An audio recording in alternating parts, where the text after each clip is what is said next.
इस फील्ड में जाना है तो क्या डर या क्या चैलेंजेस रहते हैं? If I will work to earn money तो मेरा मोटो वो हो जाएगा। देखते हैं, ट्राई करते हैं उसको पैसा फॉलो करता है क्या। बहुत सारे लोग इंटरेस्टेड नहीं हैं, rather they just want to start directly enter the profession, start their own consulting firm. मुझे स्ट्रांगली लगता है कि आपको मिनिमम 5 इयर्स का ट्रेनिंग लेके इन एंड आउट समझना चाहिए फील्ड को। कितना इम्पोर्टेंट होता है एक इंसान के लिए साइट पे जाना, साइट को कोऑर्डिनेट करना, साइट पे जाके एक्सपीरियंस लेना। When you say field work, it has to be in the field. It's just that कि टू मैनेज योर टाइम आप ये हमेशा कर सकते हैं कि आप अपनी टीम, अपने एसोसिएट्स को एज अ एक्सटेंडिंग टीम बना सकते हैं।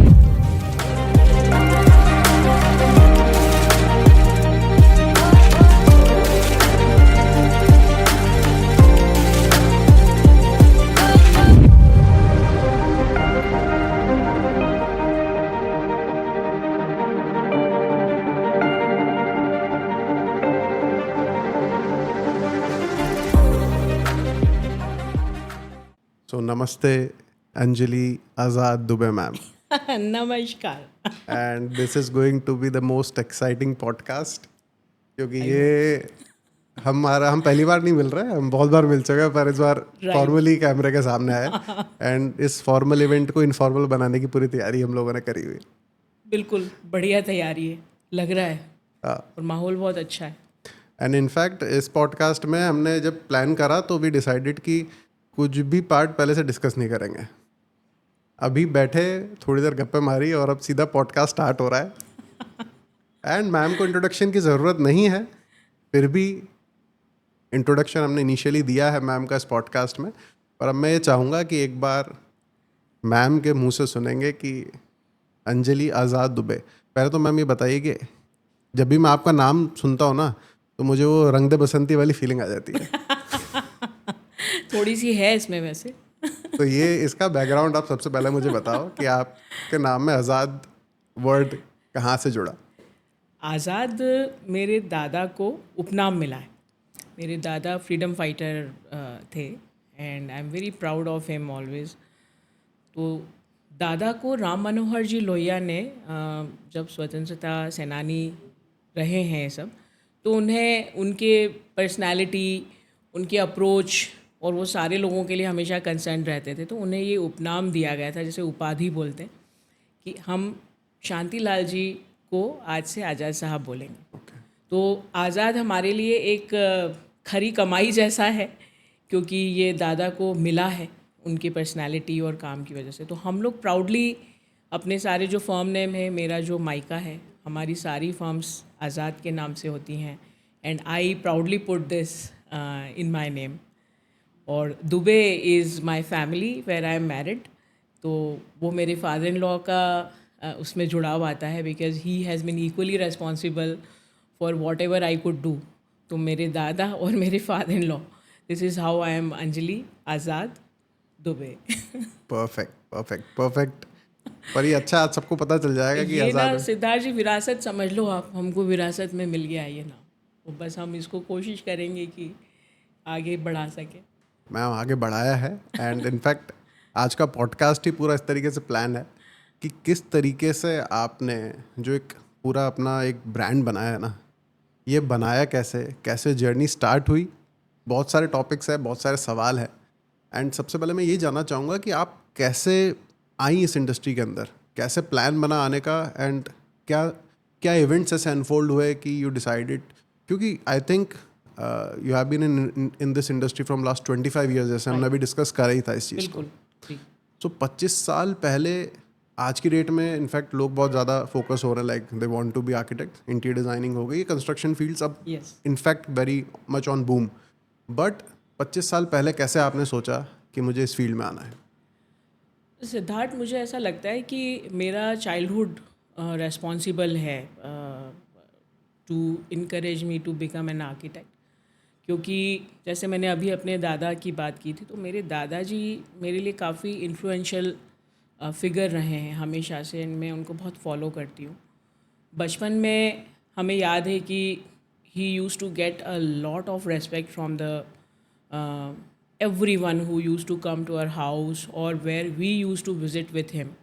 तो स्वतंत्रता सेनानी तो वो थे ही, लेकिन वो सोशलिस्ट भी थे, तो उनकी एक बहुत ही ख़ास इमेज थी काफ़ी बड़े एरिया में. आई am not going into that detail, but उनके साथ में हम जब भी विज़िट करते थे, उनकी एक ख़ास किस्म की सोशलाइजिंग होती थी. तो शाम के वक्त वो आसपास के जो गांव हैं वहाँ के सरपंच जी के घर गए हैं, या कोई पॉलिटिकली बहुत इन्फ्लुएंशियल है उनके घर गए हैं. तो क्या होता था कि एक इनोसेंस के साथ में I use to see those different houses जो अलग अलग लोगों को बिलोंग करते थे, और हर घर परफेक्ट हुआ करता था. जबकि जैसे हम आज कई बार बात करते हैं कि ये जो प्लानिंग है, स्पेशल प्लानिंग है, इसमें ऐसा होना चाहिए, वो होना चाहिए, बट उन लोगों ने शायद अपनी एक अंडरस्टैंडिंग के हिसाब से कि व्हाट इज़ रिक्वायर्ड उन घरों को डिज़ाइन किया था. उनमें नेचुरल डे लाइट से लेके हर तरह के लोगों के लिए जगह होती थी, चाहे वो बहुत छोटे गांव के लोग हों, मिड साइज सिटीज़ के हों. तो दादा के साथ सोशलाइजिंग का मुझे ये एक बहुत बड़ा फ़ायदा मिला कि मैंने ना धीरे धीरे उन चीज़ों को बहुत सीरियसली लेना शुरू किया कि वाह, ये घर में तो ये बहुत अच्छा अहाता है, या इस घर में गाय के लिए एक बाड़ा है. उस समय 4 व्हीलर्स बहुत ज़्यादा ट्रेंडी नहीं थे, मगर कुछ घरों में उसके लिए भी स्पेसेस प्रोवाइडेड थी जब बग्घी वाला टाइम था ये. दूसरा क्या हुआ कि I lost my real sister at a very young age. तो मैंने उस समय भी देखा कि आर्किटेक्चर आपको कई बार रिवाइव होने का मौका देता है. इफ़ योर हाउस और your office is offering you a place जहाँ पे you can be with your self, तो आपको वो जगह अचानक अच्छी लगने लगती. और human life can not be stable, आपको हमेशा अप्स एंड डाउन्स फेस करने पड़ते हैं. तो मेरे लिए वो एक बड़ा आई वुड से इमोशनल टाइम था. उस समय पे जो हमारा पुरानी हवेली है जहाँ पे कोर्टयार्ड हुआ करता था, तो I use to find a space for myself in that courtyard. वहाँ का प्लांटेशन, वहाँ की एस्थेटिकल लेवल में रोज़ कुछ उठापटक करती रहती थी, और उसमें मैं कहाँ अपना समय बिता देती थी पता ही नहीं चलता था. तो मैं ना रिकवर हो रही थी नेचर के साथ में, और उस घर के आर्किटेक्चर ने मुझे एक ऐसा एरिया दे दिया था जो मेरे लिए मेडिटेटिव जगह का काम कर रहा था. साइमल्टेनियसली मेरे बड़े दादाजी, जो मेरे दादा के बड़े ब्रदर हुए, ताऊ दादा हुए, जिन्हें हम बाऊजी बुलाते हैं, वो मेंबर ऑफ पार्लियामेंट रहे फॉर क्वाइट सम टाइम. और उनका एक बिल्कुल अलग लाइफस्टाइल हमने देखा बचपन में. उनसे जो लोग मिलने आते थे वो काफ़ी इन्फ्लुएंशियल लोग होते थे, ब्यूरोक्रेट्स होते थे, पॉलिटिशियंस भी होते थे. बट हमारा घर उन सबको आराम से एडजस्ट कर लेता था. और उनके साथ में उनके सबऑर्डिनेट्स भी होते थे, गनमैन्स होते थे, उनको भी एडजस्ट कर लेता था. तो I use to wonder as a child कि यार इस घर में सबके लिए जगह है, ऐसा कैसे बना हुआ है. सो हमारा एक घर है जो थोड़ा सा ट्रॉपिकल स्टाइल का है, और एक हमारी एक ब्रिटिश हवेली है जो रतलाम में है, जहाँ पे मेरे ताऊ दादा मोस्टली रहा करते थे. इन चीज़ों ने मुझे बहुत ज़्यादा इम्पैक्ट किया. और समवेयर आई वॉज डिसाइडिंग कि मुझे आर्किटेक्चर में जाना था. रही सही कसर मोहनजोदाड़ो हड़प्पा जब क्लास में आया हिस्ट्री में, उन्होंने पूरी कर दी. तो मैं इतनी फैसिनेटेड थी कि मैं तब तो कुछ फ़ोटोग्राफ और इसका होता नहीं था, तो हम उसकी फ़ोटोकॉपीज़ करवाती थी मैं अपनी बुक्स की. And I use to put the posters on my study rooms wall कि मैं कुछ ऐसा करूँगी. तब मुझे ये पता नहीं था कि ये अर्बन प्लानिंग है and architecture is different. Definitely. But वो तब यहाँ पे कीड़ा आ गया था और फिर मैं उसे छोड़ नहीं पाई कभी. तो ये जो आइडिया था ये बेसिकली पहले ही कंसीव आपके दिमाग में हो गया कहीं ना कहीं. इनफैक्ट कोई भी जो मेरे को लगता है ये जो पूरी कम्युनिटी है ना, ये सारे आर्किटेक्ट्स के साथ साथ डिज़ाइनर्स एक अलग थॉट प्रोसेस वाले लोग होते हैं. इनफैक्ट मैंने एक चीज़ कॉमन देखी है, जो भी अच्छे डिज़ाइनर्स हैं ना, they relate their designs to their past experiences, and कहीं ना कहीं से उससे इंस्पिरेशन ड्रॉ करके दे टेक ब्रिंग कुछ अलग ही चीज़ बना देते हैं. बिल्कुल. एंड सबको अपना पास्ट के कुछ प्रोफाउंड मेमोरीज भी याद होते हैं, दुख भी याद होते हैं. That is I think what art is all about. आप उसको किस तरीके से कैनवास के ऊपर लेके आ रहे हो. इन आर केस हम कैसे उसको ड्राइंग्स के अंदर कन्वर्ट करके लेके आ रहे हैं, या प्रोजेक्ट्स में उसको कन्वर्ट कर रहे हैं. Yes, right. एंड जब आपने जैसे बताया कि मैं मतलब इनिशियली आपने ऑब्वियसली जैसे आपने आर्टिकुलेट करा कि अर्बन प्लानिंग एक वर्ड है, और भी बहुत सारी चीज़ें आपने बताई जो आपने जब प्रोफेशनल जब डिग्री टाइम पे ये सब चीज़ें अपने को समझ में आती हैं. पर जब अपने पास स्पेसिफिकली कोई डिग्री नहीं है, जब अपन इनिशियली एक थॉट प्रोसेस में आ रहे हैं कि हमारे को इस फील्ड में जाना है, तो क्या डर या क्या चैलेंजेस रहते हैं? क्योंकि देखो उस टाइम पे आई एम श्योर कि ये बहुत रेगुलर फील्ड नहीं थी, हाँ, पक्की बात है। एंड बहुत सारे लोग ना मतलब डर जाते हैं, हाँ, रेगुलर पैसा कमाने वाली फील्ड्स में जाना चाहते हैं कि फटाफट से गवर्नमेंट जॉब लग जाए। आई थिंक गवर्नमेंट जॉब भी उस टाइम एक प्रोमिनेंट चीज़ है, अभी भी है इनफैक्ट, जी उस जी, टाइम पे तो और हाँ बिल्कुल बड़ी थी। चीज़ मानी जाती है। तो इन सब थॉट प्रोसेस से कभी आपको कुछ इफेक्ट हुआ, या किसी ने ऐसा रोकने की कोशिश करी कि नहीं नहीं ऐसा नहीं करना, ये कौन सा काम कर रहे हो? Honestly for a very long time जिस तरह की हमें अपब्रिंगिंग मिली ना सिद्धार्थ, मुझे बहुत समय तक ये भी नहीं पता था कि ज़िंदगी जीने के लिए पैसे की ज़रूरत होती है। Because I use to be a pampered child in the family, my चाचाज, बुआ, वो लोग, एंड ऑफ कोर्स जैसे मैंने अपनी दादा की बात की, तो हम लोग एक रेड कारपेट लाइफ जीते थे। हमें लगता था कि पैसों से ज़िंदगी नहीं चलती है, कॉन्ट्रैक्ट्स से ज़िंदगी चलती है। जैसे दादाजी यहाँ जाते हैं तो हमें वहाँ से गिफ्ट मिल जाते हैं। We use to buy clothes, उनके पैसे नहीं देने पड़ते। तो कभी पहली बात तो ख्याल ही नहीं आया कि पैसे से मेरे को प्रोफेशन को रन करना पड़ेगा। तो इनिशियली तो उस इनोसेंस में कभी रियलाइज़ नहीं किया, बट जब ये रियलाइज़ हुआ भी कि पैसा एक बहुत बड़ी चीज़ है, तब भी एक कहीं ना कहीं एक थॉट ये था कि if I will work to earn money, तो मेरा मोटो वो हो जाएगा, I better stick with creating something sensible. देखते हैं, ट्राई करते हैं उसको पैसा फॉलो करता है क्या। मतलब ऑनेस्टली ना कोई ऐसा कॉन्फिडेंस था कि हम तो कर ही लेंगे। एक जुनून ज़रूर था कि कोशिश तो वैसे ही करेंगे, इसके अलावा अपन को ना शॉर्टकट नहीं लेना है। तो वो था। दूसरा एक बहुत बड़ा चैलेंज ये था कि जिस समय आई स्टार्टेड प्रैक्टिसिंग, तब जो बहुत अच्छे गुरु हम मानते हैं अपने सब्जेक्ट में, they were not open to take you as interns yes, और offer you a learning time. Learning time. मैंने लैंडस्केपिंग में अलग गुरु रहे हैं, आर्किटेक्चर में अलग रहे हैं, और इंटीरियर में, क्योंकि मेरा bachelors is in architecture and masters is in interior design and landscape. तो मैंने तीनों ही सब्जेक्ट को इन सोन विच हुआ है।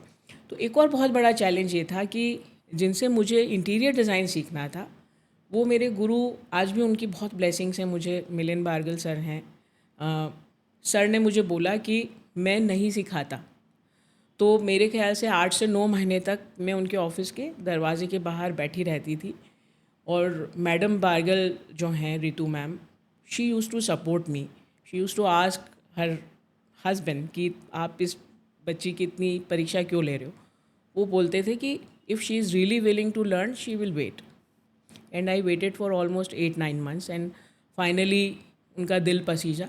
उन्होंने बोला, I am not going to pay you anything, but you can ask me one thing, बोलो तुम्हें क्या चाहिए। मैंने बोला, सर मुझे परमिशन दीजिए कि मैं आपकी हर साइट पे विज़िट कर सकूं, मुझे जिससे जो बात करनी हो वो कर सकूं, और उसके लिए कोई मुझे ये नहीं बोले कि आपको ऑफिस पे पूछना पड़ेगा। और मैं कहूँगी कि जब आप पैसों को भूल के एक जुनून के साथ किसी चीज़ में एंटर करते हो, यकीन मानो मेरे एक्सपीरियंस से बता रही हूँ, इट फॉलोज़ यू। सर ने जो मुझे लर्निंग्स दी वो आज तक मुझे काम आती हैं, उनकी ब्लेसिंग्स आज तक हैं। और वो यही बोलते हैं कि शायद ये तुम्हारा पागलपन था कि तुमने 9 महीने वेट किया, और सर ने कभी किसी को इंटर्नशिप में इस तरह से सिखाया नहीं था। So I was the first one there. Coming back to your point कि पैसे का मैंने तब भी नहीं सोचा था, क्योंकि मुझे वो ऑरा जो था सर का, वो अपने अंदर उसकी ब्लेसिंग चाहिए थी। और फिर धीरे धीरे ये हुआ कि it went on and on. And बस चैलेंज जो था वो यही था कि जब रियलाइज़ हुआ कि अब कोई कंपनी फॉर्म करनी है, आपके साथ में एसोसिएट्स होंगे, कैसे पे करेंगे आप उन्हें, तब जाके ये चीज़ें सोचना शुरू की, और वो फिर अपने आप हुई मेरे ख्याल से। फाइनली काम का जुनून ने ही सपोर्ट किया।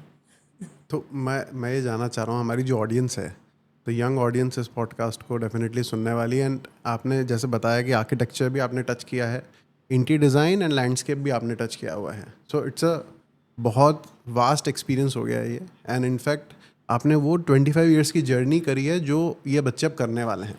राइट। एंड आपने एक पॉइंट तो ऑलमोस्ट क्लियर कर ही दिया कि यू हैव टू एटलीस्ट गुरु चाहिए तो थोड़ा सा आपको वेट करना पड़ेगा और वहाँ पर थोड़ा सा आपको एफर्ट गुरु डालना जैसा पड़ेगा। चाहिए, मतलब, बिल्कुल है ना। बिल्कुल। अभी क्या होता है, सब लोग जल्दी में हैं बहुत। सबको जल्दी से एक पर्टिकुलर मोबाइल ख़रीदना है, एक पर्टिकुलर जगह पे ट्रैवल करना है। Actually I think it's all about your targets, कि आपको अचीव क्या करना है। अगर आपको वो मोबाइल का मॉडल अचीव करना है तो उसको अचीव करके और आप तृप्त हो जाओगे। I think if you keep your goal a little higher in terms of, I would say art के वर्जन में हायर, तो शायद फिर आप उस तरह से काम करोगे। जब आपके गोल्स किसी गाड़ी के मॉडल को लेके, किसी हॉलीडे डेस्टिनेशन को लेके होंगे, तो आप उन्हीं के पीछे ऑब्सेस्ड रहोगे। तो इट्स अप टू यू कि आपको अचीव क्या करना है, वो पर्टिकुलर मॉडल या कुछ और। ना ये मैंने बहुत ज़्यादा ट्रेंड देखा है अभी, जी जिनको मैं अभी प्योर इंस्टाग्राम जनरेशन कहता हूँ। मतलब मैं बहुत ज़्यादा फोकस करता हूँ, नए बच्चों से रोज़ मिलता हूँ क्योंकि NIF की वजह से मेरा डेली इंटरेक्शन होता है बच्चों से आजकल। आई टेल देम स्पेसिफिकली कि एक अच्छी चीज़ पे फोकस करो, किसी एक बंदे के साथ जुड़ के काम कर लो, पैसे के बारे में इस टाइम पे मत सोचो। Exactly. But it has become very difficult for this generation you better know it. To move away from all these things, क्योंकि आज आप डेली स्क्रॉल कर रहे हो तो you are seeing only the good things in life. अपनी मुसीबतें कोई इंस्टाग्राम पे नहीं डालता, नेवर। पर अपनी सारी एक ट्रिप की, अगर मैं किसी ट्रिप पे अगर मैंने बहुत अच्छे कपड़े पहने भी है ना किसी शादी के अंदर, तो उसके जो प्रॉब्लम्स हुए थे कपड़ों के वो मैं नहीं डालता। You should not. मैं बहुत बढ़िया तरीके से एक पोस्ट डालूंगा फाइनल जो 10 फोटोग्राफ्स के बाद आया होगा, और जब वो सब देखेंगे तो सबको लगेगा वाह। यस, हाँ, ये दैट इज द कितना परफेक्ट खुश है लाइफ, इंसान, कितना खुश है सब इंसान। कुछ अच्छा है इनकी लाइफ में। So that is a problem that we are facing. In fact, when you hire someone, आपकी कंपनी में अगर आज आप किसी को हायर करना चाहते हो, तो क्या चीज़ आप देखते हो उस बंदे के अंदर या बंदी के अंदर? बहुत मज़ेदार बात है ये, क्योंकि व्हेन वी हायर समवन, हम लोग, ट्रस्ट मी, बिल्कुल भी झूठ नहीं बोल रही हूँ मैं। आपने एक वो सुना है ना कि डार्क हॉर्सेस होते हैं जो हर उसमें रेस में हारे हुए होते हैं। हम सबसे पहले उन लोगों को चूज़ करते हैं। ये मेरा आज से नहीं है pattern, since long I am doing this. उसकी वजह ये है, वो डार्क हॉर्सेस कभी किसी छोटे गांव से होते हैं तो वो बेचारे सहमे हुए होते हैं। दे आर ब्राइट, बट वो इतने सहमे हुए होते हैं कि वो एक्सप्रेस ही नहीं कर पाते हैं उनका क्या कैलिबर है। कुछ बच्चे होते हैं जो फाइनेंशियली हम्बल फैमिली से आते हैं, तो उन्हें लगता है कि क्योंकि हमने किसी सरकारी स्कूल में पढ़ाई की तो शायद हम कैपेबल नहीं हैं, ये बंदा कॉन्वेंट का है तो ये अच्छा होगा।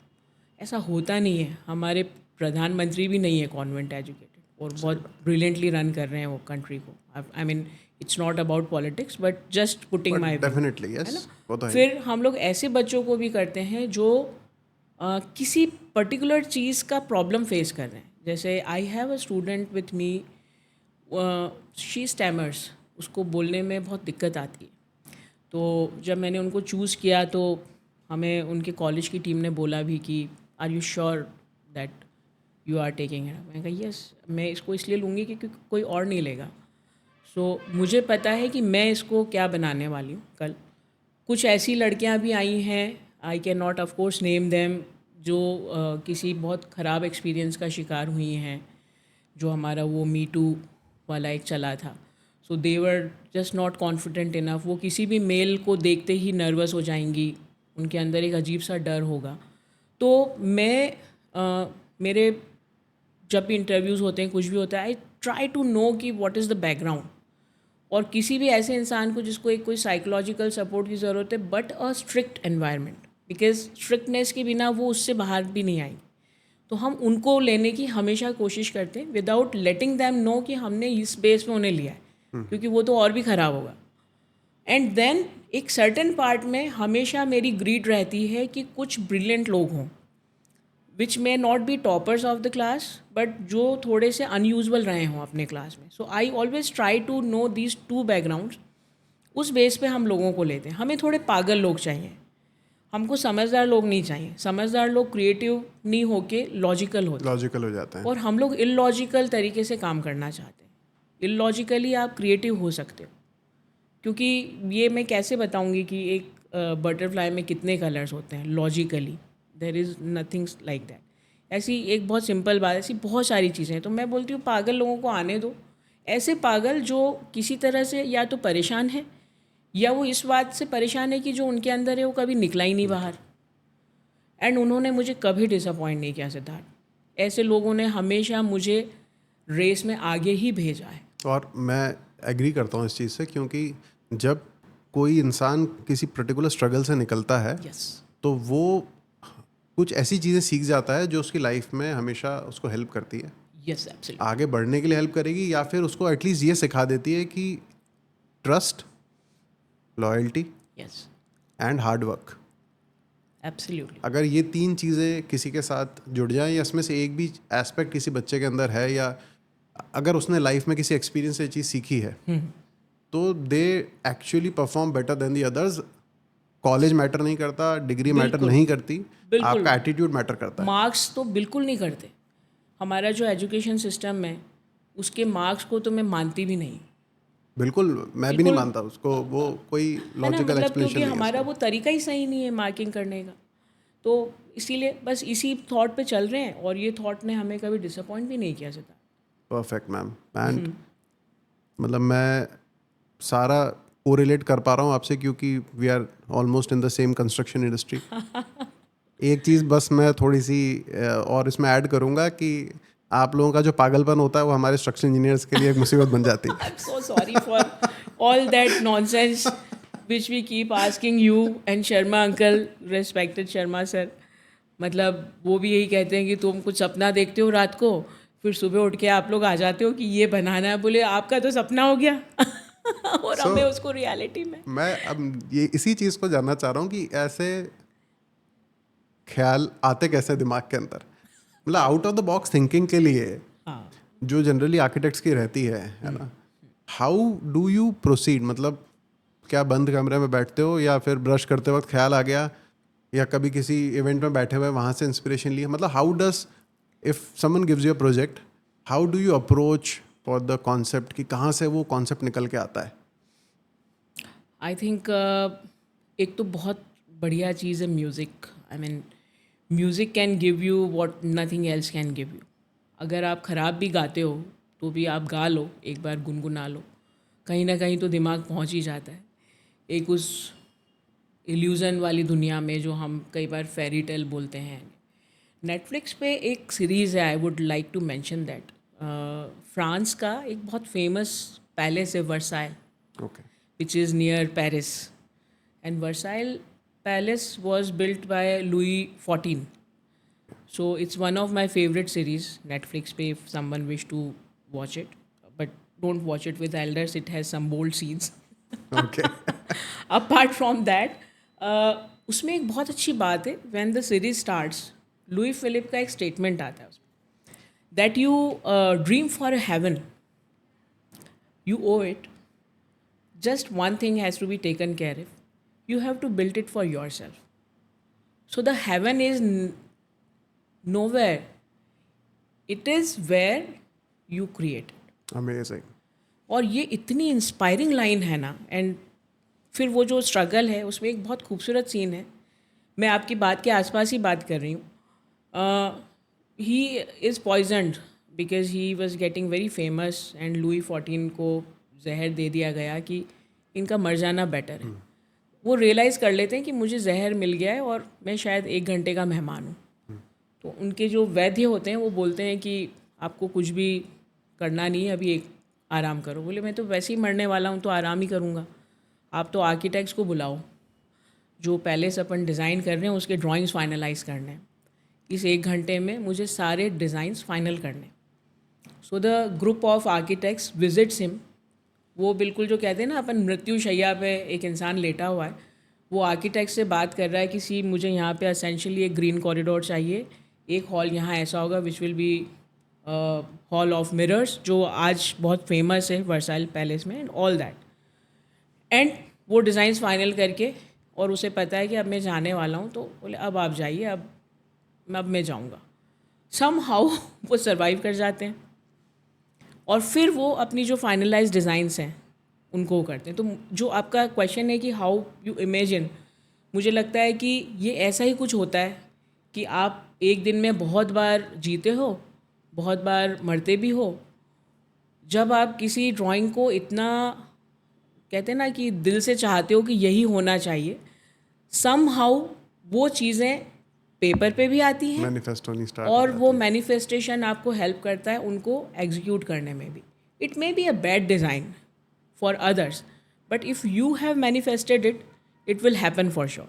तो मेरे ख्याल से manifestation is always the background of the family जिनके लिए आप काम कर रहे हैं। उनकी खुशी ज़रूरी है, जो लोग आप पे भरोसा कर रहे हैं, उनके लाइफ टाइम की अर्निंग्स वो आप पे स्पेंड कर रहे हैं, उस प्रोजेक्ट पे स्पेंड कर रहे हैं। तो मैनिफेस्ट करना है, लेकिन उस बेस पे कि ये बनाया किस पर्पज़ के लिए जा रहा है। आई थिंक वही सॉल्यूशन है इसका। और हर आर्किटेक्ट के अपने अलग तरीके होते हैं। मेरे लिए तो यही है कि I always go into their background and what they are missing in their life.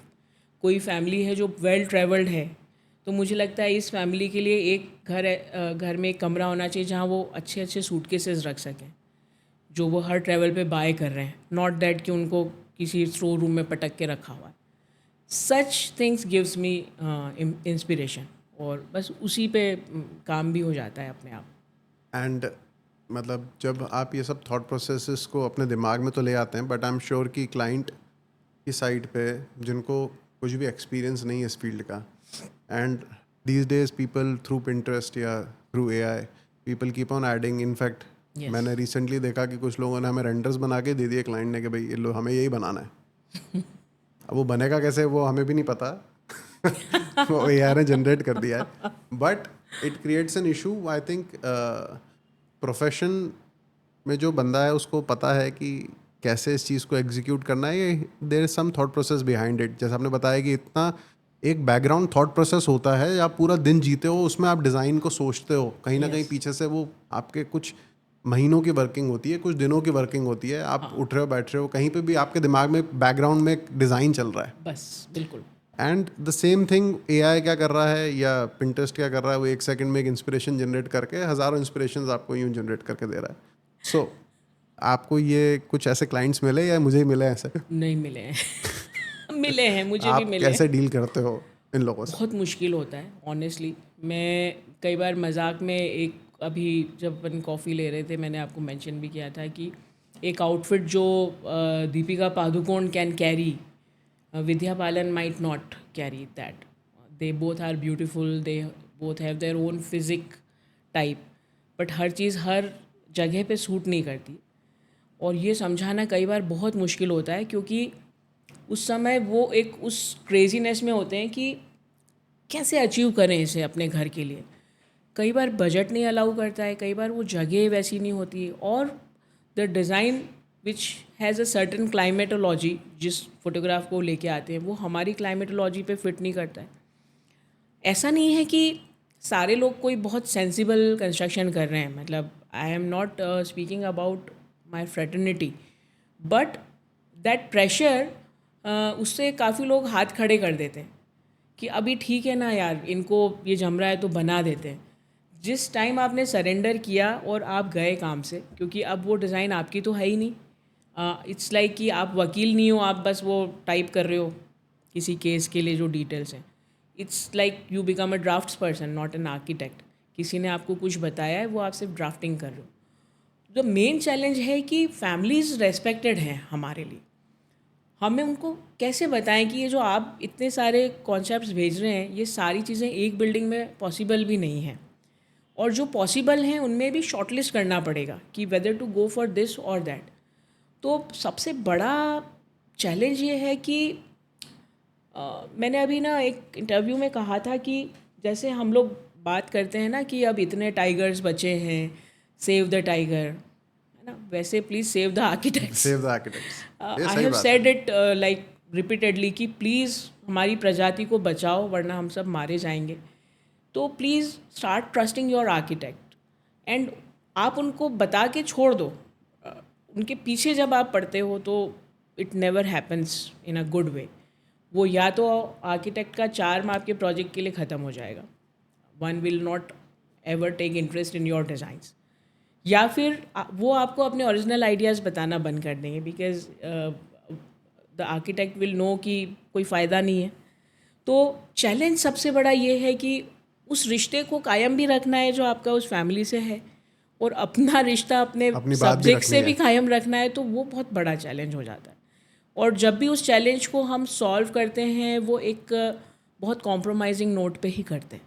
It is कुछ नेवर अ चीज़ें प्लीजिंग, कुछ चीज़ें क्लाइंट की, कुछ चीज़ें आपकी हाँ, कंबाइन हो जाती है। कंबाइन हो जाती, बट वो कभी भी ओरिजिनल नहीं होती, वो फिर ड्रिवन ही होती है। ऐसा कौन सा प्रोजेक्ट आपको, आपका फेवरेट प्रोजेक्ट जो आपको लगता है कि जहाँ पे आपने जो बोला वो एग्जीक्यूट हुआ, ऐसा कोई प्रोजेक्ट है जहाँ पे आपको लगा कि हाँ ये this is my pure identity, मतलब ये मेरा कंप्लीट डिज़ाइन है जो अनचैलेंज्ड बिल्कुल पास हो गया? ऐसे हैं फॉर्चुनेटली काफ़ी सारे प्रोजेक्ट्स हैं।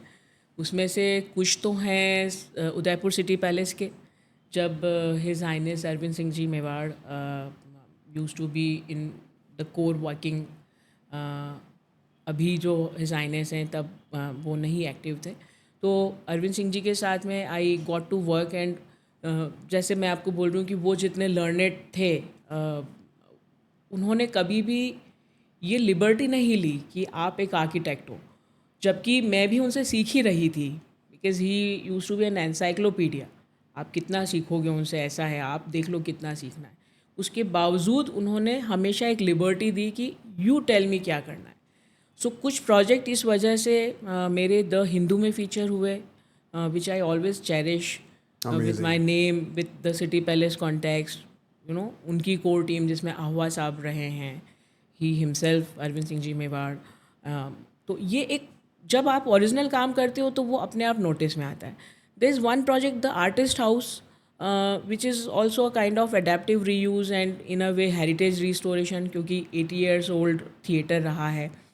उसमें भी मैं ऐसा मानती हूँ कि काफ़ी कुछ चीज़ें the family accepted like I wanted it to be, और इस प्रोजेक्ट ने मुझे शायद इसीलिए एक स्टारडम फील करवाया, यू नो। सारे प्रोजेक्ट स्पेशली होते हैं आपको, but artist house gave me that stardom when a school kid knows me कि अच्छा ये दीदी आपने किया है, समवन विल से आंटी ये आपका डिज़ाइन है। मेरी एक प्रोफेशनल कलीग हैं, she called me in the mid night like 2 around 2, और वो बोली कि प्लीज़ अंजलि मैम क्या आप मेरी नीस से बात करेंगे, she is very excited to speak to you. हम लोग अभी आर्टिस्ट हाउस में आफ्टर पार्टी में पूरी फैमिली। अब आप इमेजिन करो कि रात को 2 बजे कोई छोटी सी बच्ची आपसे बात कर रही है फ़ोन पे कि अंजलि मैम अब मैं कल अपने दोस्तों को बताऊंगी मेरी आज आपसे बात हुई है। एंड आई रियलाइज़ कि क्या सच में मैं इतनी वर्दी हूँ कि ये बच्ची कल जाके अपने दोस्तों को बताएगी। Few of my clients are calling from there that we love this space. मेरे कुछ बहुत अच्छे दोस्त हैं जो आर्किटेक्चर और डिज़ाइन में हैं। She actually kissed on my hand. One of my architect friend she called me from there, Anjali you rocked it, you nailed it. मुझे पता नहीं कि बाकी उसके क्या वो रहे, because at a certain point that project become controversial, तो शायद वो भी एक उसका मज़ा था। एंड इम्पॉर्टेंटली इस प्रोजेक्ट ने काफ़ी लोगों को ये भरोसा दिलाया कि yes Anjali has that craziness, वही जो हम पागलपन की बात कर रहे हैं। तो ये वैसे इम्पॉर्टेंट हो गया कि इसने मेरी आगे की जो इनिंग थी वो डिसाइड किया। अब मैं जिन लोगों के लिए काम कर रही हूँ उनमें से काफ़ी सारे लोग ऐसे हैं जिन्होंने आर्टिस्ट हाउस की वजह से मेरा इनहेरेंट कैरेक्टर समझा।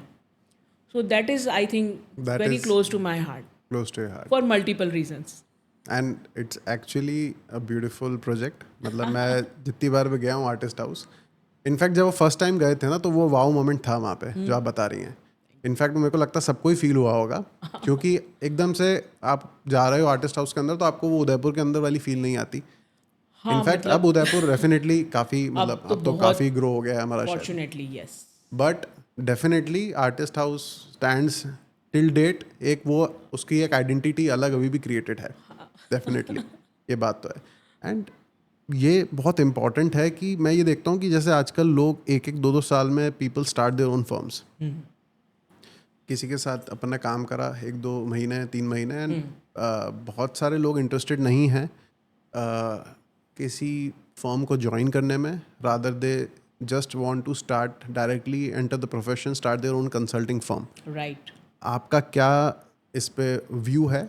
इज़ इट गुड थॉट कि आप सीधा एंट्री ले और अपना खुद का काम स्टार्ट करो, या फिर यू थिंक कि कुछ मिनिमम टाइम आपको लगता है कि इतने साल किसी को किसी के साथ काम करना चाहिए, कुछ चीज़ें सीखनी चाहिए? क्या थॉट प्रोसेस है आपका इसके बारे में? डेफिनेटली होना चाहिए. ये बिल्कुल वैसी बात है जैसे हमारे यहाँ पे ड्राइविंग लाइसेंस वैसे ही पकड़ा दिए जाते हैं. मैं आई वाज आस्किंग समबडी कि मेरा ड्राइविंग लाइसेंस रिन्यू करवाना है. वो बोले अरे मैडम आपको आने की ज़रूरत थोड़ी है, तो वैसे ही हो जाएगा. तो आई क्वेश्चन हिम कि why this is such a simple process जहाँ पे लोगों की ज़िंदगियाँ जुड़ी हुई हैं. जब किसी को नया भी ड्राइविंग लाइसेंस देते हैं तो why we don't see one driving, how they brake, how they turn, क्या वो इंडिकेटर यूज़ कर रहे हैं या नहीं कर रहे हैं, सेफ्टी नॉर्म्स जो होने चाहिए, क्या सीट बेल्ट पहन रहे हैं या नहीं. हम सीट बेल्ट पहनते हैं चालान लग जाएगा, ट्रैफिक वाला देखते हैं तब लगा लेते हैं. सेम आर्किटेक्चर के साथ हो रहा है, डिज़ाइन के साथ हो रहा है. जो प्रोफेशनल्स हैं जो बहुत जल्दी एंट्री कर रहे हैं, उनकी नीयत तो अच्छी होगी क्योंकि वो काम ही करना चाह रहे हैं, उस नीयत में तो बिल्कुल कोई प्रॉब्लम नहीं है. बट कुछ एक्सेप्शनल केसेस को छोड़ के बहुत लोग इतने कम ड्यूरेशन में इसकी नींव तो नहीं समझ पाएंगे श्योरली, बिकॉज ये काफ़ी डिटेल्ड फील्ड है. मुझे स्ट्रांगली लगता है कि आपको मिनिमम 5 इयर्स का ट्रेनिंग लेके इन एंड आउट समझना चाहिए फील्ड को. इससे एक बहुत बड़ा चैलेंज ये भी आता है कि if you open a firm and randomly आपको लगता है मुझे प्रोजेक्ट्स लेने हैं, तो आप किसी भी चार्ज पे रेडी हो जाते हो काम करने के लिए. तो आप कहीं ना कहीं वहाँ भी अपने फील्ड को ख़राब कर रहे हो, बिकॉज आप उसका चार्जिंग पैटर्न डिस्टर्ब कर रहे हो. वो तो क्लाइंट को बाद में समझ में आता है when you are not able to give them proper services. But architecturally आपने उस चीज़ को डेफिनेटली स्पॉइल कर दिया. खुद का तो किया ही, किसी दूसरे का भी किया, है ना. और मुझे ये भी नहीं समझ आता कि किसी फर्म में काम करना is why it is being taken as working under someone, working with someone क्यों नहीं देखते हैं हम. Someone who has already been facing the multiple issues, आप वो सब देखो फिर आप उतरो. गहरे पानी में उतरना है तो पहले स्विमिंग प्रॉपर सीख के उतरिए, है ना. वो जल्दी तो है ही, हड़बड़ी वाली वो होती है. और फिर क्या होता है कि ईगोज़ भी आ जाते हैं कि अब मैंने क्योंकि अपनी फर्म स्टार्ट कर ली है तो अब मैं वापस कैसे जाऊँ, है ना. तो वो ईगो हो सकता है, सेल्फ रेस्पेक्ट हो सकता है, या एक झिझक हो सकती है कभी कि नहीं यार अब तो अच्छा नहीं लगेगा वापस जाना. तो क्या होता है आपने ज़िंदगी भर के लिए अपना बेस वीक कर लिया उन 2-3 सालों के पीछे. और इसमें मेरा एक ही कहना है कि आर्किटेक्चरल फर्म्स, स्ट्रक्चरल फर्म्स को भी एक सेंसिबिलिटी ये लाने की ज़रूरत है कि जो न्यू कमर्स हैं we need to pay them reasonably good, so they don't get into this trap कि मैं खुद काम करूँगा तो मैं ज़्यादा अर्न करूँगा. As much as we can do it better for them, will encourage them to stay with you.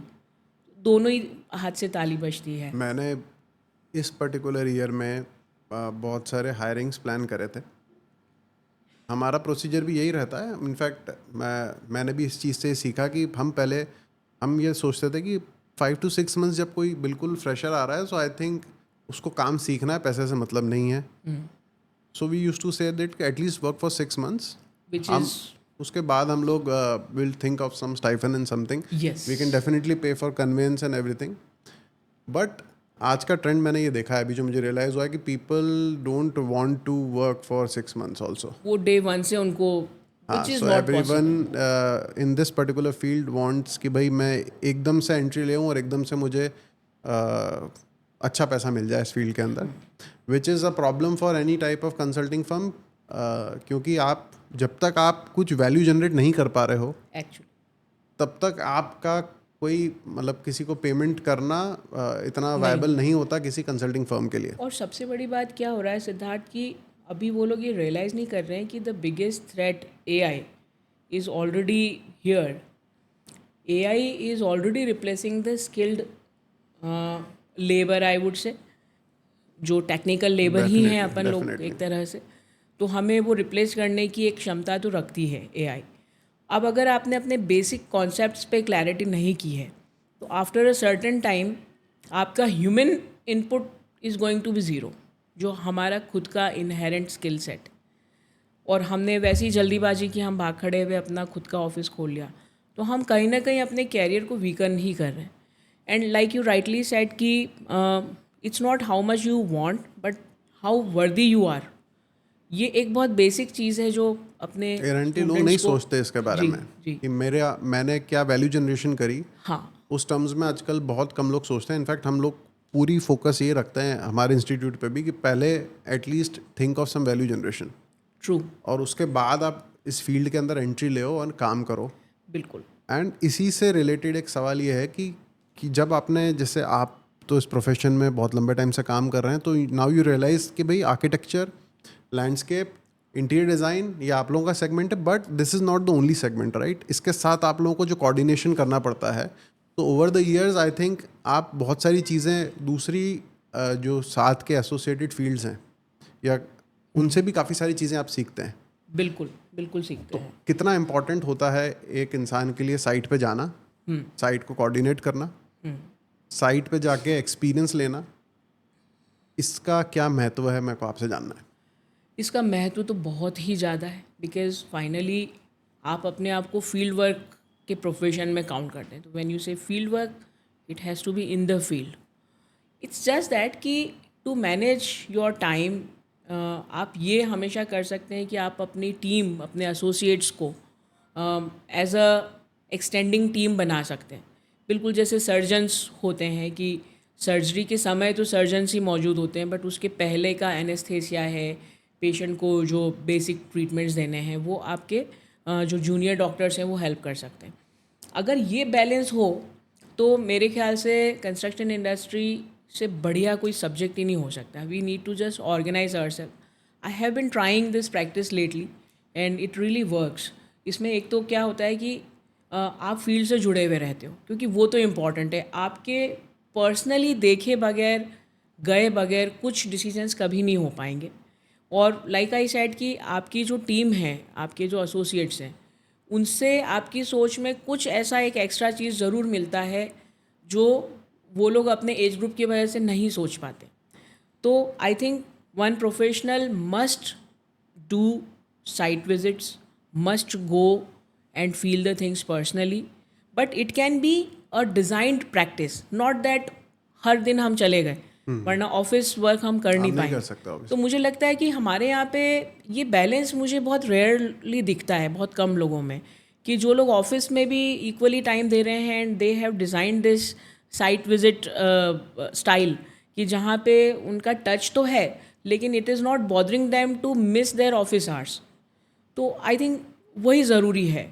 और साइट विजिट के बिना तो कोई उद्धार नहीं है, बिकॉज आप वहीं पे देखेंगे जो कुछ देखेंगे। जो एक्चुअल में आपको सीखना है वो आपका इम्प्लीमेंटेशन आई थिंक सो। के और साथ सीखना बहुत सबसे ज़रूरी है। इम्पॉर्टेंट बात पता है क्या है सिद्धार्थ जी, आज भी एक ह्यूमन इंटरेक्शन जो है ना, वो आज भी कमाल की चीज़ है। आपके जो वर्कर्स हैं साइट के, आपके इंजीनियर्स जो कि वहाँ पे डेली सुपरवाइज कर रहे हैं, इलेक्ट्रिकल कंसल्टेंट्स जो बहुत हार्ड वर्क से कोई आपके साइट के ईज़ आउट के लिए कुछ कर रहे हैं, आप उनसे अगर मिल ही नहीं रहे हैं साइट पे, तो पर्सनल कनेक्ट तो आपने वहीं ख़त्म कर दिया।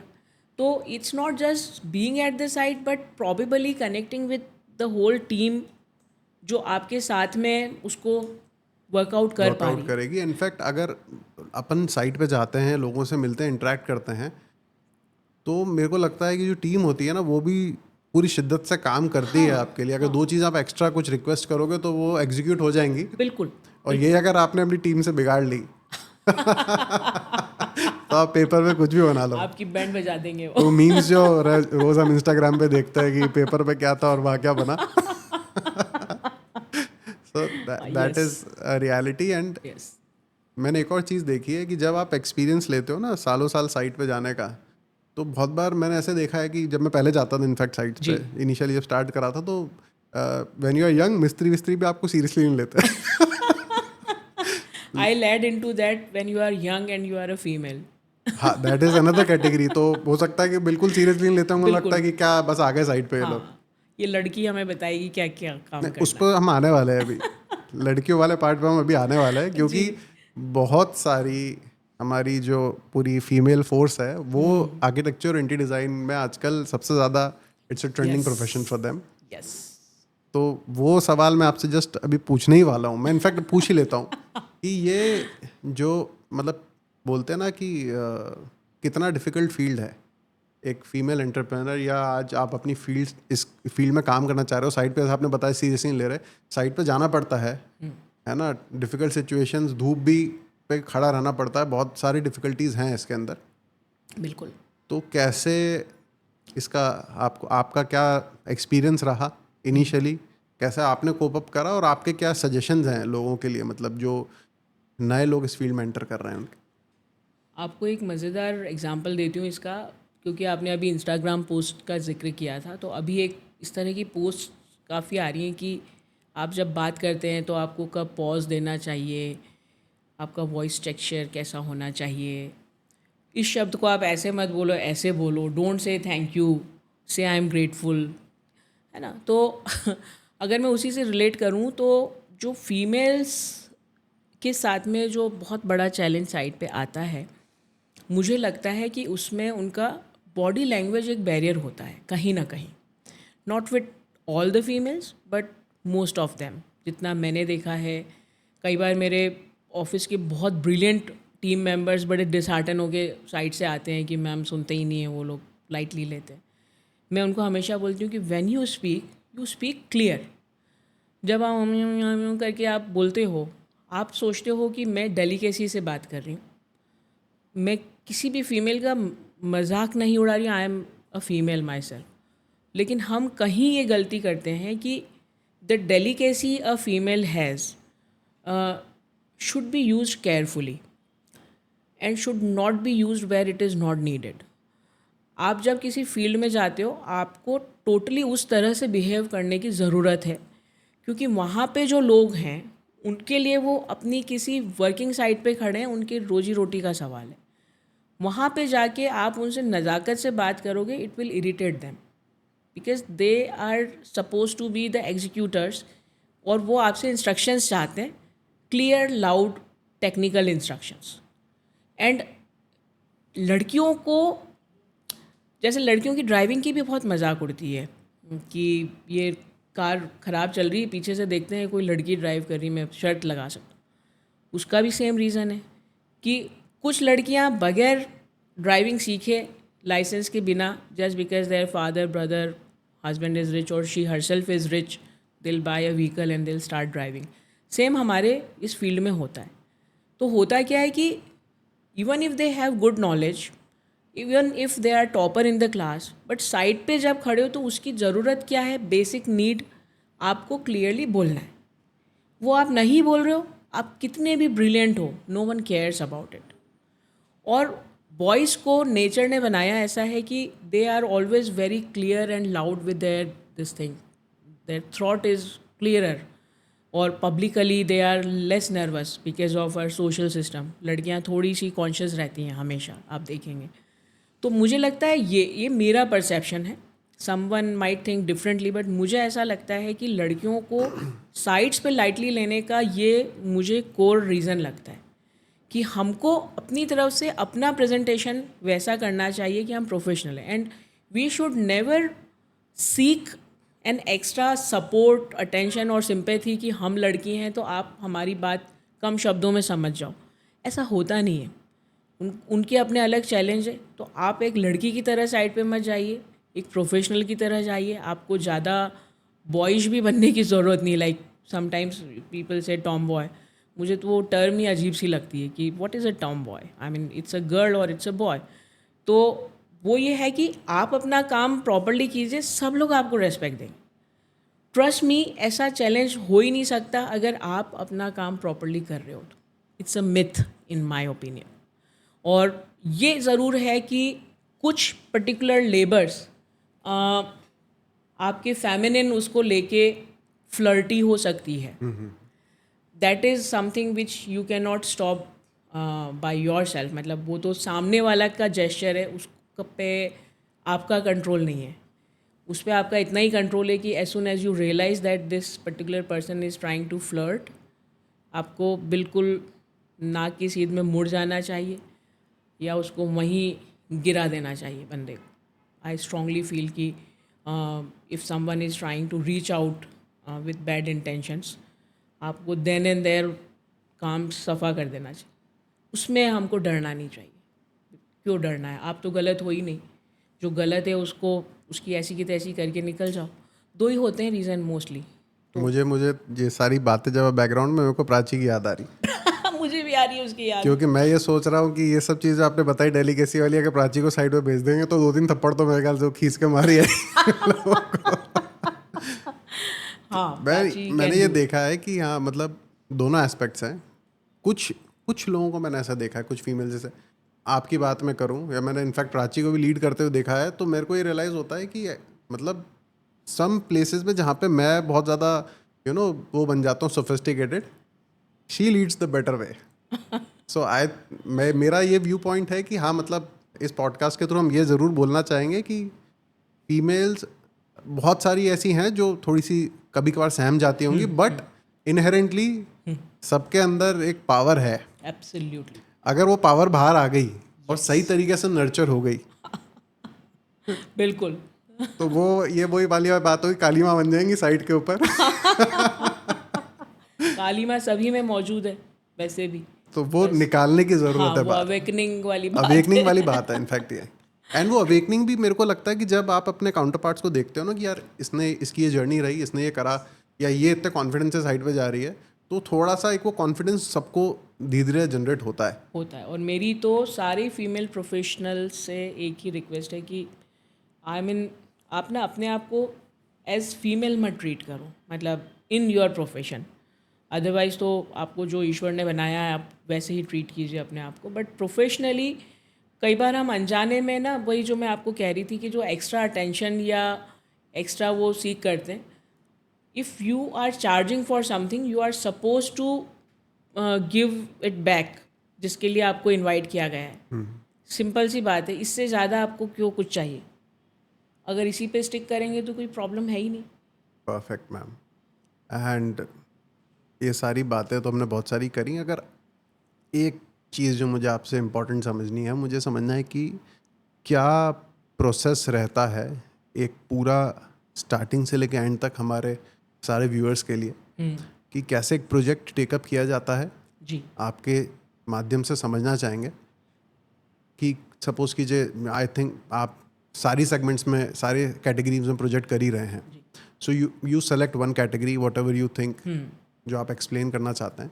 एंड मुझे जस्ट जानना है कि क्या प्रोसेस रहता है पूरा when a person comes to you as a, हमें ये प्रोजेक्ट करना है, वहाँ से लेकर एंड तक की जर्नी क्या रहती है एंड क्या टाइम फ्रेम्स रहते हैं? टाइम फ्रेम्स को मैं सबसे पहले ले रही हूँ बिफोर चूजिंग द कैटेगरी। जो सबसे अनऑर्गेनाइज्ड टाइम फ्रेम है वो एक रेसिडेंस का होता है। एंड रेसिडेंस में मोस्टली बहुत क्लियर नहीं होती हैं families that what they exactly want. तो मैं रेसिडेंस को ही चूज़ करती हूँ, क्योंकि apart from residence we are always able to achieve the timelines. I mean I will precisely say it, mostly able to achieve it.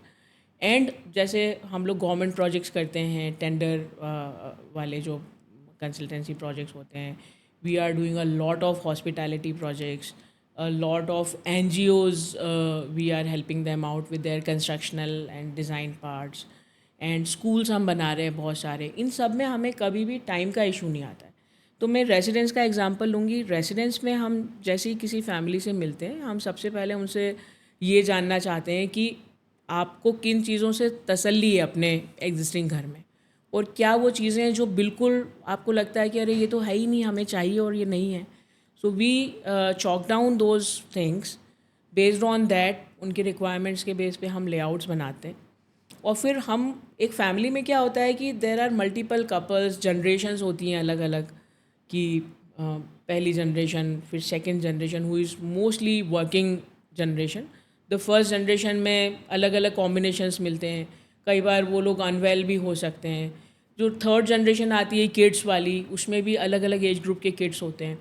तो हम लोग उसको बहुत कोशिश करते हैं कि बड़े पर्सनल साइकोलॉजिकल टच के साथ में डिज़ाइन करें।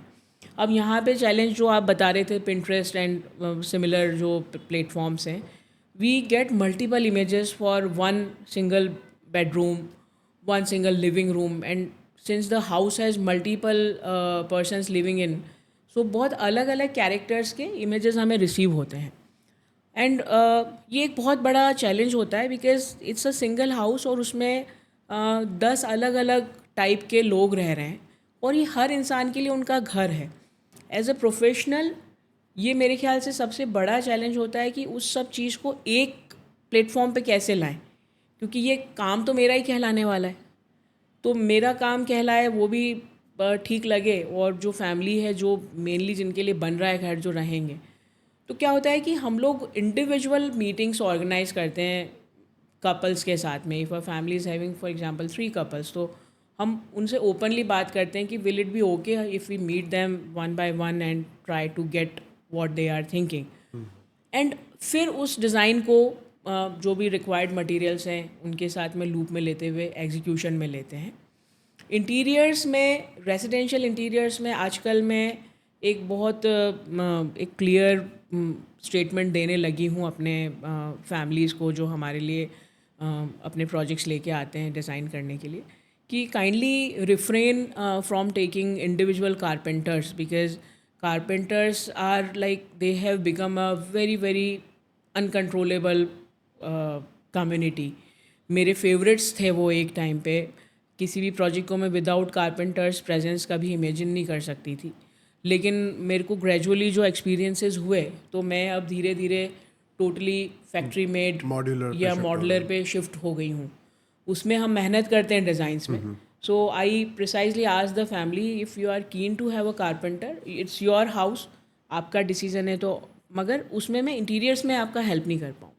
सो मैं बेसिकली क्या करने की कोशिश कर रही हूँ कि I am buying some time for myself, कि एक कंसल्टेंट के लिए उसकी जो जमा पूंजी है वो उसका टाइम है।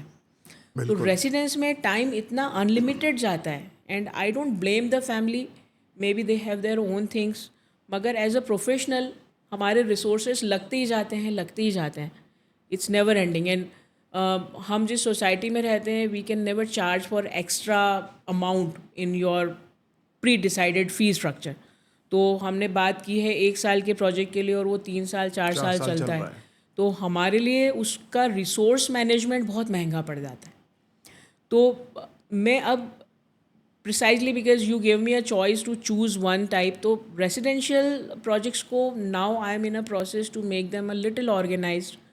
फॉर्चुनेटली जिन फैमिलीज़ के साथ मैं काम कर रही हूँ वो लोग सभी बहुत समझदार लोग हैं, and they are helping me out. और मैंने उनसे इसी तरह से बात की जैसे मैं आपसे कर रही हूँ, कि this has been my last experience and please help me to get it better, speedy way में भी और एस्थेटिकली। तो आई थिंक ये एक प्रोसीजर होता है, बिल्कुल, which is mostly there.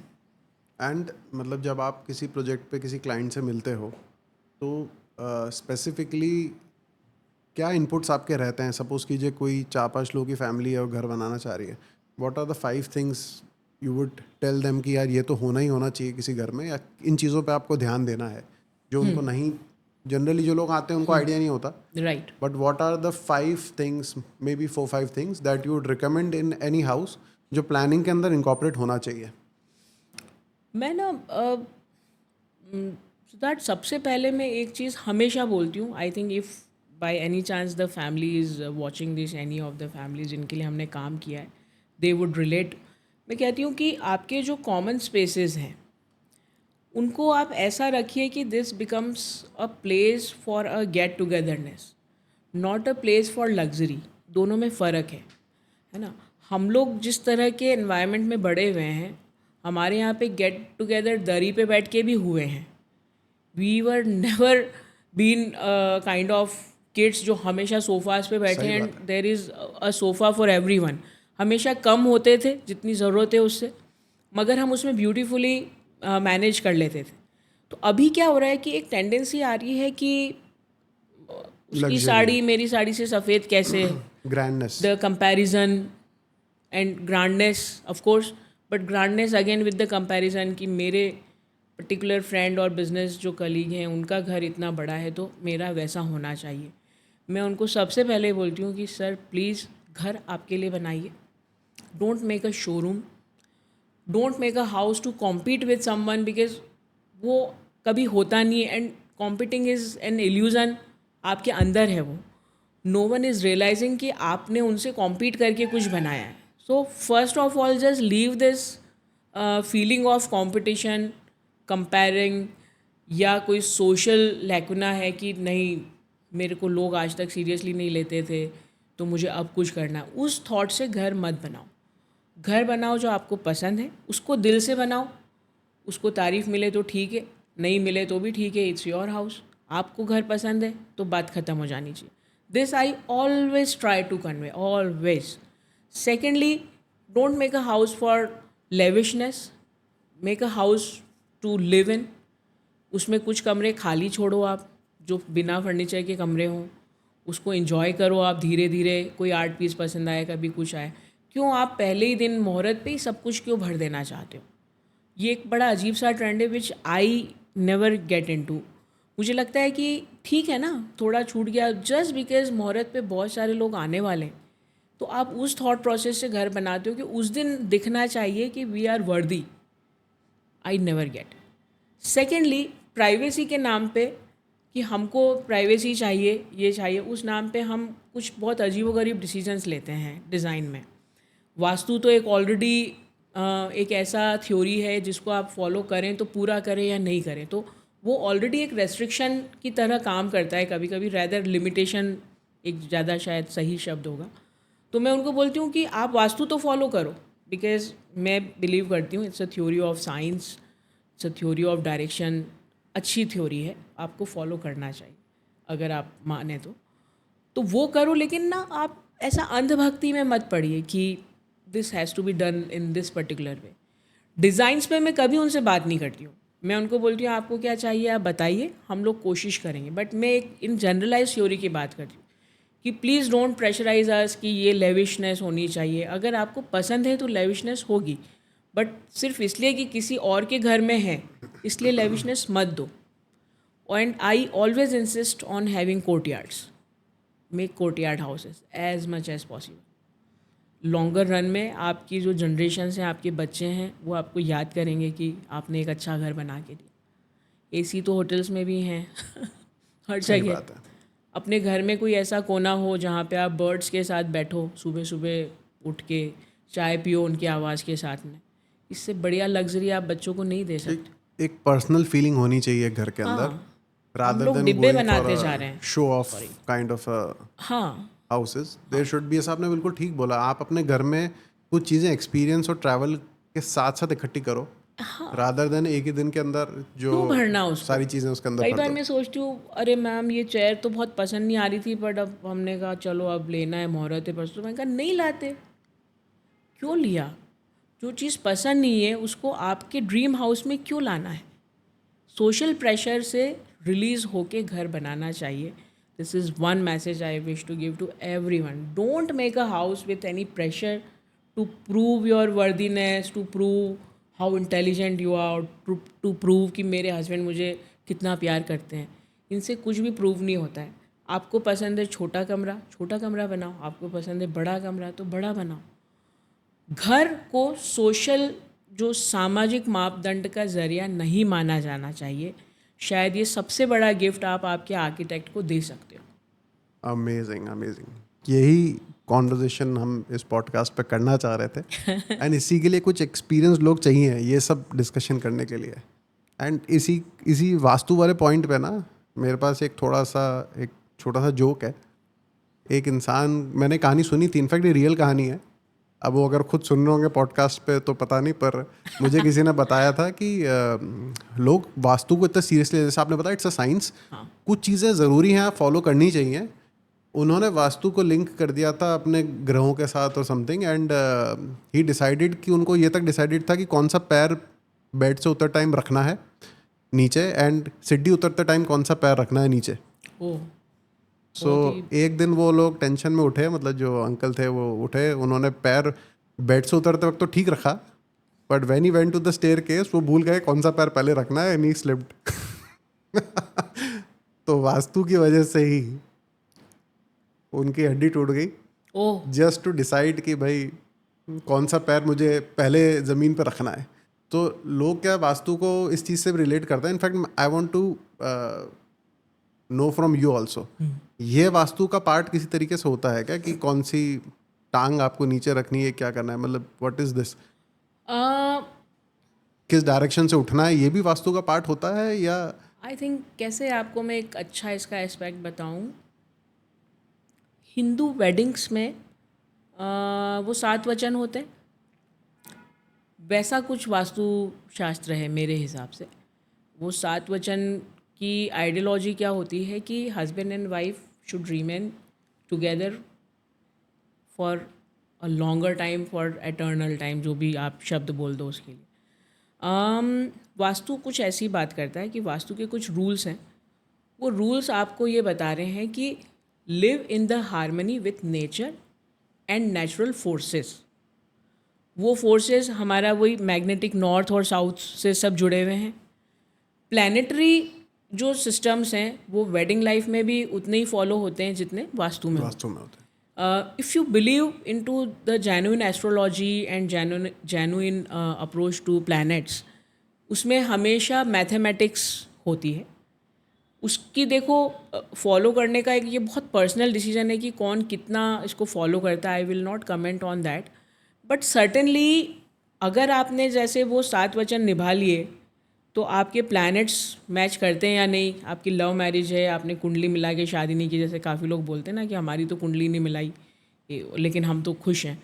Actually वो खुशी वो यही है कि आपने बेसिक रूल्स फॉलो कर लिए हैं कि टुगेदरनेस के लिए कभी कभी माफ़ करना ज़रूरी है, टुगेदरनेस के लिए थोड़ा सा इन हार्मनी रहना ज़रूरी है। बिना पूछे, वो कहते हैं ना, पंडित जी एक बोलते हैं कि मैं आज से आपसे बिना पूछे ये नहीं करूँगी, तो it's not a bossy thing. The message is कि आपको एक दूसरे का ध्यान रखते हुए ज़िंदगी जीना है। आप गलतियाँ करोगे बट इट्स ओके, आप खर्च करोगे बट बी टुगेदर। वास्तु भी ऐसा बोलता है कि भाई ये जो डायरेक्शन है इससे एनर्जी मिलेगी, तो आप इधर बैठोगे तो you will be energetic for the whole day. This direction is offering you good energies because morning rays आती हैं। तो नॉर्थ ईस्ट का जो वो लॉजिक है, north is a cool direction, अपन लोग वैसे भी जानते ही हैं सभी लोग। तो उस बेसिक उस पर वो डिज़ाइंड है। अब उसमें ऐसा हुआ है कि लेटली वास्तु में जो स्टडीज़ हुई हैं वो एक्यूप्रेशर की तरह, कि मैंने यहाँ पॉइंट प्रेस किया तो मेरा माइग्रेन ठीक हो रहा है, यहाँ प्रेस किया तो माई लीवर इज़ गेटिंग बेनिफिटेड। तो वास्तु में ऐसे कुछ पॉइंट्स आए हैं जो काफ़ी लोगों ने R&D की है। That R&D is case study based R&D, कि ऐसे बहुत सारे लोगों पे ट्राई किया एंड इट वर्कड। तो अब वो ये प्रिसीजन पे बोलने लगे हैं कि आप ऐसे करेंगे तो बेटर रहेगा। जैसे अभी सबसे latest I think vastu has that disposal वाला जो थ्योरी चल रहा है कि आपका waste disposal, if it's a human waste और ऑर्गेनिक वेस्ट या कुछ भी दूसरा किचन का है, तो वो डिस्पोजल किस पर्टिकुलर वे में होना चाहिए। अभी एक बड़ा हॉट केक है वास्तु का। तो जैसे अब वो थ्योरी शायद आपको पुरानी बुक्स में नहीं मिले, but it's a proven theory. तो the point you asked me for, I think Vastu is a very good theory if you follow it wisely and in the given directions. If you can afford using those directions, nothing like it. If you can not, उसका वहम नहीं रखना चाहिए। जो नए घर बन रहे हैं वो लोग फॉलो कर ले, बट आप ये मान के चलिए कि karmas and your regular practice will equally benefit you. बिल्कुल सही बात है। वो कैटलिस्ट है वास्तु बेसिकली। क्योंकि बहुत सारे लोग इसको गलत तरीके से भी इस्तेमाल करके आपको डराते हैं। प्रोफेशनली भी बहुत लोग गलत प्रैक्टिस कर रहे हैं। फैमिलीज़ को वो लोग इतना वो कर देते हैं कि बेचारे डर के मारे लोग फॉलो करते हैं और फिर sometimes they get bad experiences. तो आई थिंक इसको वाइसली बस यूज़ करो। बिल्कुल। अंजलि मैम, बहुत मज़ेदार पॉडकास्ट रहा आपके साथ। मेरे को पता भी नहीं चला कि पॉडकास्ट हमने कब स्टार्ट करा कब ख़त्म करा। सेम ईयर, अपनी ट्रेन पहुंचने वाली। इट्स एन आपकी अमेजिंग बातों में एक्सपीरियंस। रास्ते का पता ही नहीं चला। एंड इसी ब्यूटीफुल नोट पे ये सिर्फ फर्स्ट पॉडकास्ट है इनके साथ, अभी अभी हमें बहुत सारी इन्फॉर्मेशन और लेनी है, तो मेरे को वापस से बुलाना पड़ेगा इनको for Always welcome. Pure technical podcast. हाँ आज के पॉडकास्ट में हमने सिर्फ मैम से समझा है कि मैम की आइडेंटिटी, इनकी जर्नी क्या, इनका थॉट प्रोसेस है। आज सिर्फ हमने वो टारगेट करा है, and I am sure ma'am की एक पॉडकास्ट और आपके साथ करेंगे। एनी टाइम एंड जगह आप चूज़ कीजिए, यस, है 100%। ना? बिल्कुल। Thank you so much for having me. And any last thoughts आप जो शेयर करना चाहे हमारी ऑडियंस के साथ? मेरे लास्ट थॉट्स तो यही है कि मतलब सच बताऊं मैं कि एक आर्टिस्ट को जो ज़िंदगी जीने का तरीका आता है, वो शायद सबसे खूबसूरत चीज़ है जो एक आर्टिस्ट को दूसरे लोगों से अलग बनाती। हमें दुख में जीना आता है, सभी को आता है, बट एक आर्टिस्ट उसको बहुत अलग तरह से हमेशा जीता है। मेरे जो सबसे डिफ़िकल्ट टाइम रहा है when I was having miscarriages again and again, I was under infertility treatment for 12 long years. My subject is responsible to keep me alive, and my doctor use to say कि इतने patients मेरे पास में आते हैं but मैंने आपके जैसा optimistic patient नहीं देखा। तो ये आर्ट का कमाल है, the architecture, the design and whatever art you are into. ये आर्ट आपको जैसे ज़िंदा रख सकती है ना, वैसे कोई भी चीज़ नहीं रख सकती। Even if somebody is a banker, a CA और एनी अदर प्रोफेशन, मेरी सब लोगों से रिक्वेस्ट है कि आर्ट से जुड़े रहो किसी भी वर्जन में। Any part of your day should be dedicated to one of the arts you can relate about, और यकीन मानिए कि वो आर्ट आपको ज़िंदा रखने के 100 बहाने देगी। आपको दुख लगेंगे ही नहीं, आपको लगेगा कि अरे ये तो राग है, उसमें सा गलत लग गया है कभी सही भी लगेगा, ऐसा सोचने लगोगे आप। तो बस यही है थॉट, तो ज़िंदगी जियो और कला को साथ में रखें। साथ में रखो। एंड हमारे जो NIF ग्लोबल के प्यारे बच्चे हैं, उनके लिए क्या आपकी सलाह है उनको करियर को आगे ले जाने के लिए? सबसे बड़ी सलाह ये है कि डोंट रश।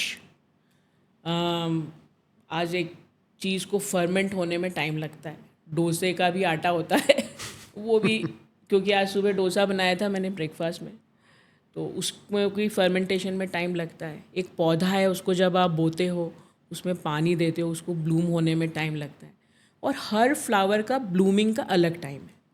तो आप अपने क्लासमेट्स से अपने आप को कंपेयर मत करो कि ये ऐसा कर रहा है, मैं क्यों नहीं कर पा रही हूँ या कर पा रहा हूँ।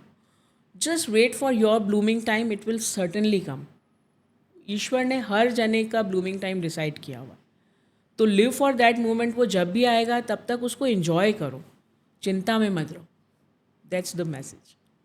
अंजलि आज़ाद दुबे मैम, बहुत बहुत धन्यवाद, thank you for and thank you for being our guest, and we'll see you soon.